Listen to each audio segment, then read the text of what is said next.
J'ai du mal à comprendre qu'au XXIe siècle, qu'il y ait encore des Africains intellectuels, incapables de séparer ce qui est spirituel de ce qui est physique. Nous voyons depuis 20 ans une nouvelle génération d'Africains déconnectés de la réalité, qui rapportent tous leurs malheurs, tous leurs problèmes, toutes leurs difficultés à la volonté de Dieu. Votre cousin meurt de famine et de pauvreté, c'est la volonté de Dieu.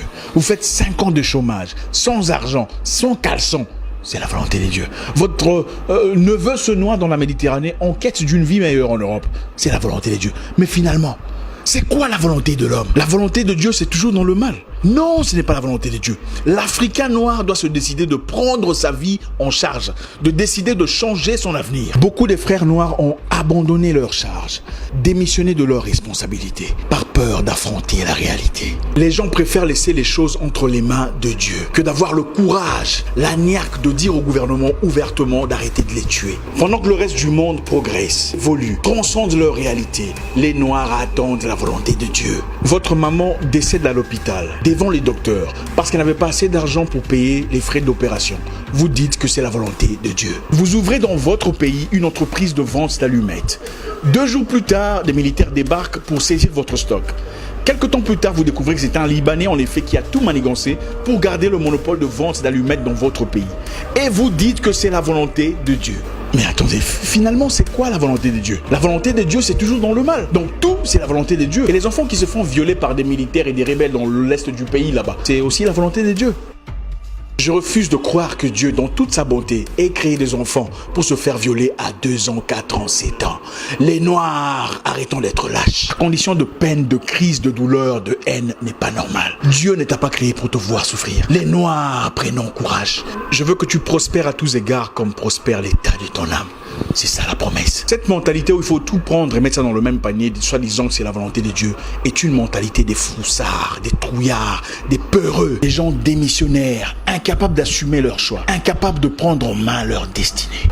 Pendant que la Chine envahit l'Afrique et prend en otage l'économie africaine, les Noirs attendent la volonté de Dieu. Pendant que les autres ont travaillé en communauté pour créer WhatsApp et Facebook, des plateformes qui sont devenues aujourd'hui indispensables à notre vie, nous attendons la volonté de Dieu. Nous sommes encore en bas de l'échelle, en train de fumer une pipe, en train de voir des jaloux, des méchants, des aigris partout, des gens qui n'aiment pas tes photos sur Facebook, des gens qui n'aiment pas ton Instagram, des gens qui sont jaloux parce que tu as voyagé business class. Il est temps de mettre hors business tous ces pasteurs qui vous prêchent la haine entre vous. La haine contre votre famille, cousins, vos amis. Vous n'avez plus de gens avec qui coopérer, plus de correspondants. Personne n'est à votre côté parce que vous êtes ostracisés, mis à l'écart. Toujours votre tante est méchante. Vos cousins sont des sorciers. Votre nièce veut votre peau. Finalement, personne ne nous prêche la... Qui sera la monstre de l'Afrique aujourd'hui pour nous prêcher la positivité, le courage, la bravoure? Qui sera celui-là qui se lèvera comme dans le temps pour guider le peuple contre ses ennemis? On viole votre mère, vous laissez ça entre les mains de Dieu.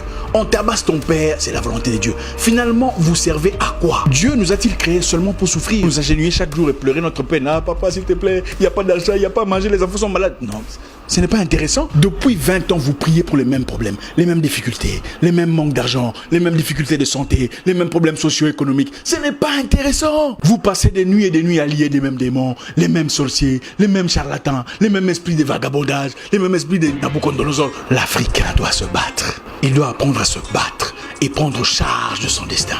Dieu descend-il du ciel pour laver vos aisselles? Dieu descend-il du ciel pour brosser vos dents les matins?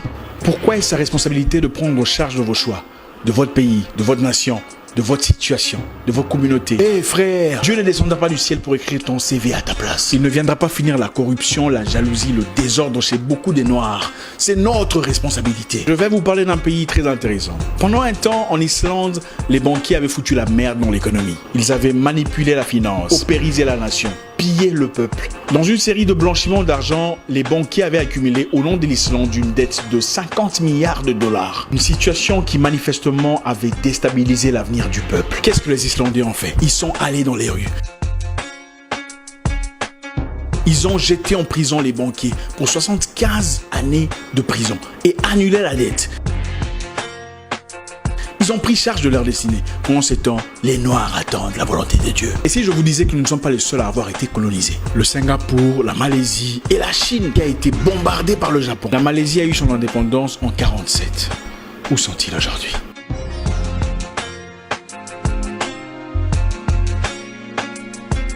Non, l'argent que vous cherchez ne viendra pas seulement de la prière. Sinon, vos pasteurs ne vous demanderaient pas de cotisation pour construire leurs églises. Ça aurait été facile, n'est-ce pas? Ils entreraient seulement dans la chambre et faire une prière et dire « Dieu, j'ai besoin d'argent » et directement l'argent apparaît. Ça aurait été génial, n'est-ce pas? Les païens, les perdus, les idolâtres créent le téléphone avec lequel vous nous voyez aujourd'hui,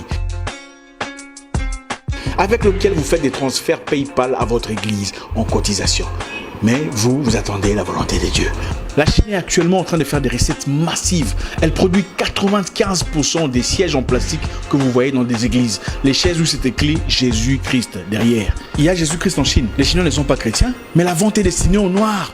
Parce que les Noirs sont incapables de produire.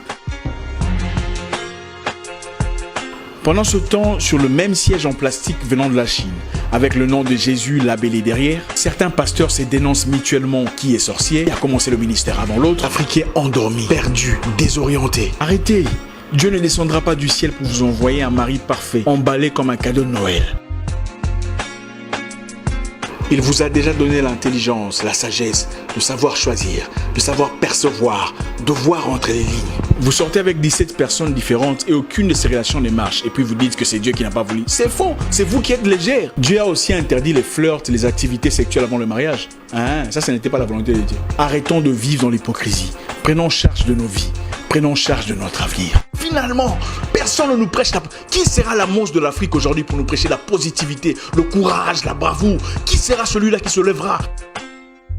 Vous passez des nuits et des nuits à lier des mêmes démons, les mêmes sorciers, les mêmes charlatans, les mêmes esprits de vagabondage, les mêmes esprits de Nabucodonosor. L'Afrique doit se battre. Priez pour le salut de votre âme, mais soyons assez braves pour faire face à la réalité.